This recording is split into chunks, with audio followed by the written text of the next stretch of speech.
Bom, Sidney, eu estou na UFRN aqui em Caicó, né, já há 11 anos. Então, desde 2009, né, quando eu passei no concurso. E de lá para cá eu me envolvi em algumas ações administrativas, né, mais vinculado à chefia do Departamento de Computação e Tecnologia, né.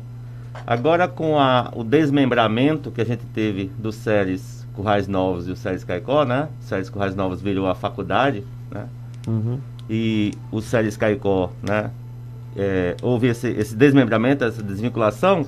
Então, como o nosso vice-diretor era um professor de Currais Novos, né, surgiu essa vaga, assim como surgiu uma vaga também para Currais Novos, né? O vice-diretor tornou-se diretor da faculdade e surgiu uma vaga também de vice para lá.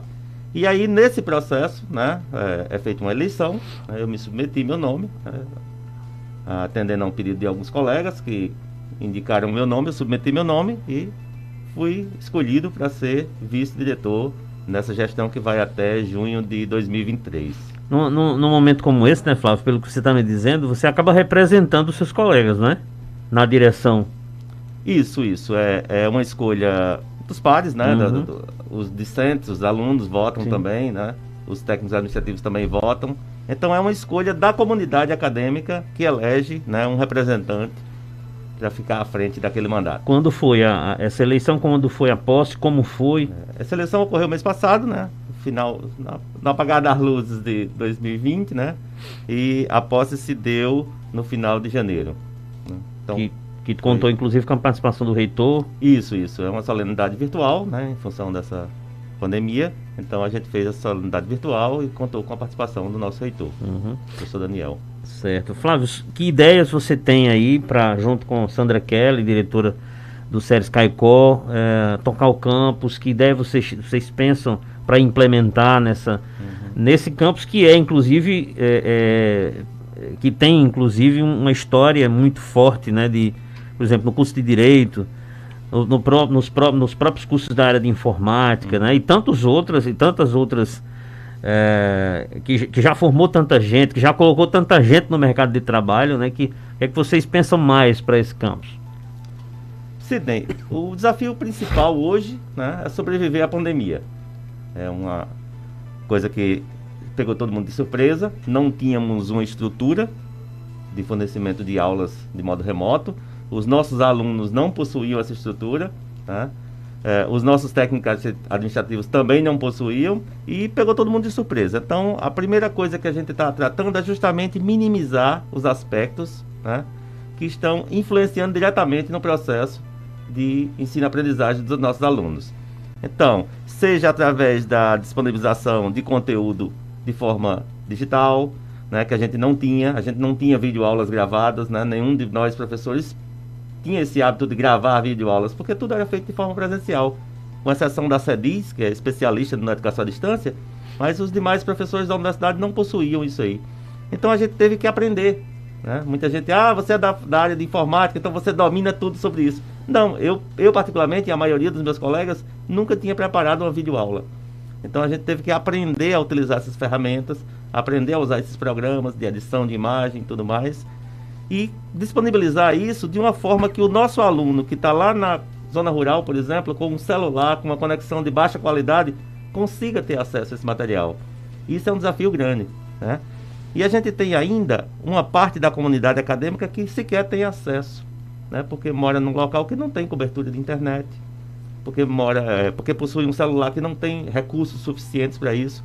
Então a gente, logo de imediato, está implantando, está começando essa semana, uma forma de acesso presencial para aqueles alunos que não podem realmente acessar de casa, que não tem essa estrutura para assistir às aulas de casa. Nesse caso aí, ele vai ao campus? Isso. E lá tem acesso a um computador ou a um equipamento que vai fornecer o acesso às aulas, entendi, né? Seguindo todos os protocolos de biossegurança implantados pela UFRN, né? Eles estão fazendo um trabalho semelhante também lá em Natal. Então a gente está seguindo todos os protocolos, né? Tem capacidade máxima de aluno por sala, tem álcool gel na entrada, tem uso obrigatório de máscaras. Todos os protocolos estão sendo seguidos para garantir a segurança realmente nessa ida do aluno até o campus. E lá ele vai ter, né, um computador, ele vai ter uma internet de boa qualidade para ele conseguir assistir o material e conseguir atingir realmente os objetivos, né, da sua disciplina. Já a partir dessa semana? Já a partir dessa semana a gente está liberando os primeiros, tá? Uhum. Eles se inscreveram através de um edital e a gente está avaliando isso aí e colocando isso em prática, né? E para os passos seguintes, o que é que a gente planeja fazer? Preparar o retorno. A gente já está pensando, né, imediatamente nisso, preparar o retorno. A gente sabe que esse retorno não vai ser feito de uma única vez. A gente sabe que não vai ser, a gente vai acordar numa segunda-feira e todo mundo volta, não vai ser assim. A gente vai voltar aos poucos. E nesse retorno, muito provavelmente, a gente não sabe dizer isso ainda, mas muito provavelmente a gente vai trabalhar parte virtual e parte presencial. E aí a gente precisa de melhorar a nossa estrutura tecnológica dentro do campus também para atender isso aí, né? Quando você fala em melhorar a parte tecnológica, você está falando de que exatamente? A gente está falando de ter uma internet de boa qualidade, que consiga transmitir bem as nossas aulas. A gente está falando porque as aulas provavelmente serão ao vivo e transmitidas para os alunos, né? Hoje a gente faz isso às vezes de casa. Eu particularmente estou usando o Ceres porque tem uma internet melhor, mas tem muitos colegas meus que estão fazendo isso de casa, né? E nem sempre, eles sempre reclamam que a qualidade não está boa. E aí a gente também ter máquinas instaladas nas salas que permitam estar gravando a aula do professor e passando simultaneamente. Uma coisa é eu sentar na frente do computador, dar minha aula ali, né? Uhum. A câmera está perto, está tudo fácil, o microfone está perto, mas imagina que eu vou dar uma aula em uma sala onde eu tenho metade da turma assistindo presencialmente e metade da turma assistindo à distância. Eu vou ter que dar as mesmas condições de quem está lá à distância, né, ouvir tão bem como quem está ouvindo presencialmente. Então, é preciso montar essa estrutura tecnológica também nas salas de aulas que a gente não possui.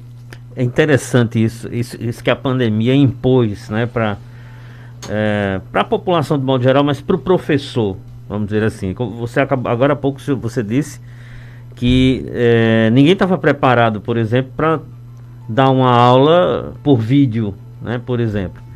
E existem pessoas que você pode até falar em público, para um público de 40 pessoas, 30 pessoas, 100 pessoas numa sala de aula, por exemplo, né?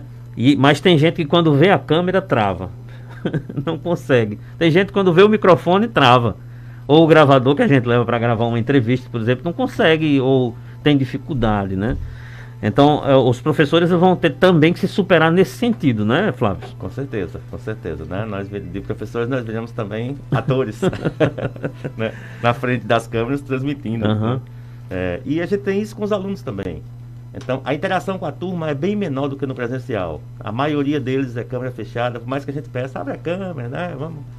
Porque uma coisa assim, né, é o da aula olhando para o teu olho, né? Pelo semblante a gente percebe quando o aluno teve alguma dúvida, não entendeu aquilo direito. Outra coisa é o aluno do outro lado com a câmera fechada, o microfone fechado. Você não sabe se ele está acompanhando, né? Se ele está realmente entendendo o que você está falando. Então é também um desafio essa parte do ensino remoto. Uhum. Né?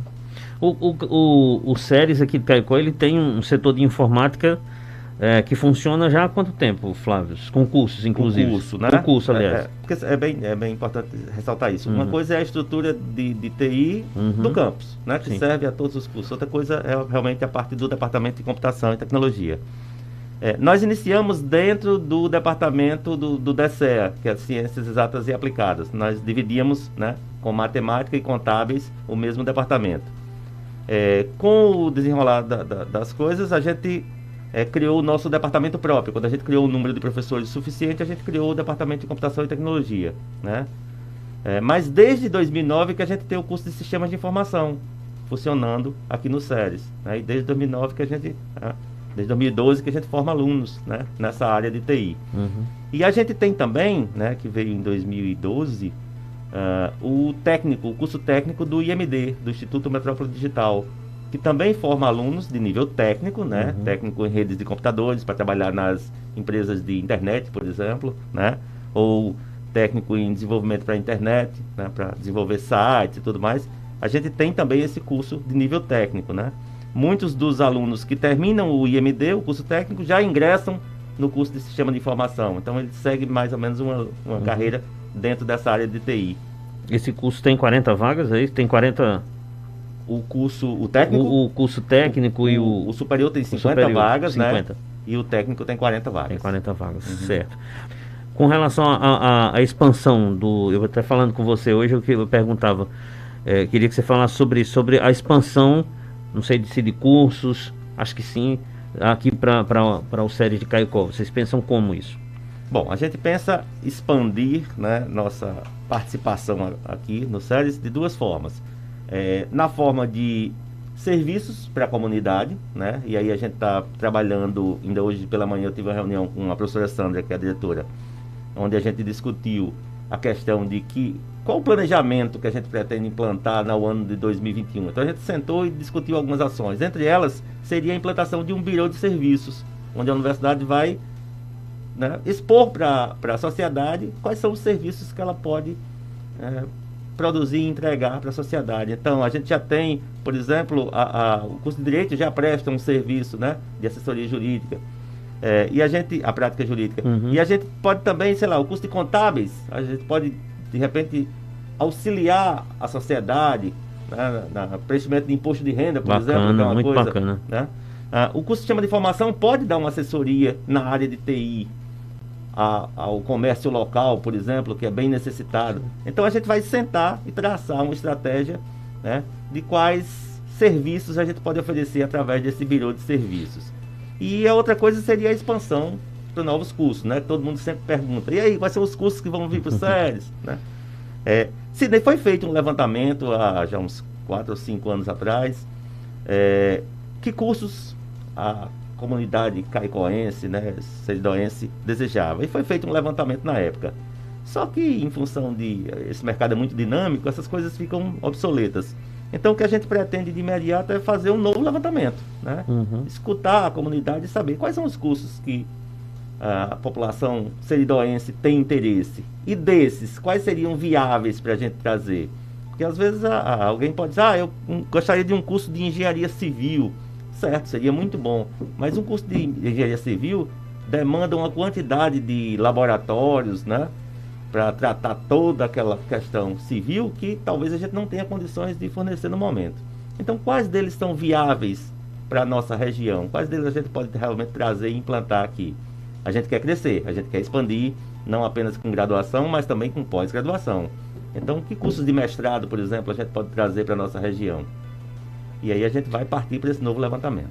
Hoje você já tem, né, a questão da pós-graduação funcionando aí. Sim, sim. Já tem um setor lá com que tipos de cursos de pós lá vocês têm? Tem pós-graduação em História, né, e Geografia, que já estão funcionando. Né? E tem aí o de Educação, que está sendo, né, trabalhado para que venha a funcionar. Mas hoje já funciona, o de Geografia já funciona, já tem alunos aqui de fora, inclusive, né? Flávio, o SERES, ele tem alunos aí de praticamente toda a região seridó, e ele entra aqui tem gente também de outros estados que acabam vindo estudar aqui também? Sim, sim, a pós-graduação trouxe isso, né? Então, nós temos alunos da Bahia, nós temos alunos do Maranhão, que hoje moram em Caicó. E o próprio SISU também trouxe isso, então é muito comum alunos do Ceará, né? Até mais longe, alunos que vieram, a gente já teve aqui, por exemplo, no curso de Sistema de Informação, a gente já teve alunos que moravam em Brasília, fez o processo seletivo, entrou pelo SISU e veio morar em Caicó, morou algum tempo, né? Até que ele conseguiu realmente transferir para outro lugar. Mas o SISU proporciona isso, você tem esse mecanismo de você poder se inscrever em qualquer lugar, em qualquer instituição que participe do SISU, do processo. Mas, Flávio, a gente sabe que o mundo vive uma crise econômica, né, vamos dizer assim. O SERES, a UFRN em si, mas o SERES, que é onde você está, ele foi atingido também por essa situação de falta de recursos ou redução de recursos? Como é que vocês estão lidando com essa situação global, vamos dizer assim? Não teve como não ser, né? A gente já vinha num processo de enxugamento. O governo federal eliminou alguns gastos, e dentro desses gastos ele também cortou alguns recursos da educação, né? Então a gente teve também corte de investimentos em ciência e tecnologia, e durante esse período pandêmico, aí que a coisa realmente apertou o cinto, né? Então o nosso orçamento, ao invés de expandir como seria algo normal, já que a gente está recebendo mais alunos a cada semestre, mas não, a gente vem brigando para pelo menos manter o orçamento do ano anterior, como é o caso agora. A gente conseguiu, né, empatar os recursos que a gente recebeu no ano anterior. Mas, por exemplo, para esse ano, recurso de investimento, de compra de equipamentos é zero. A gente não vai ter um centavo sequer para aquisição de novos equipamentos. Então, a gente vai ter algum recurso para custeio, para pagamento de despesas correntes e para prestação de serviço, mas a gente não vai ter especificamente nada, né, para aquisição. Então, a gente, por exemplo, a gente não pode pensar em comprar um novo laboratório, porque a gente não vai ter recursos, né, que permitam, custo de capital que permitam essa compra. Uhum.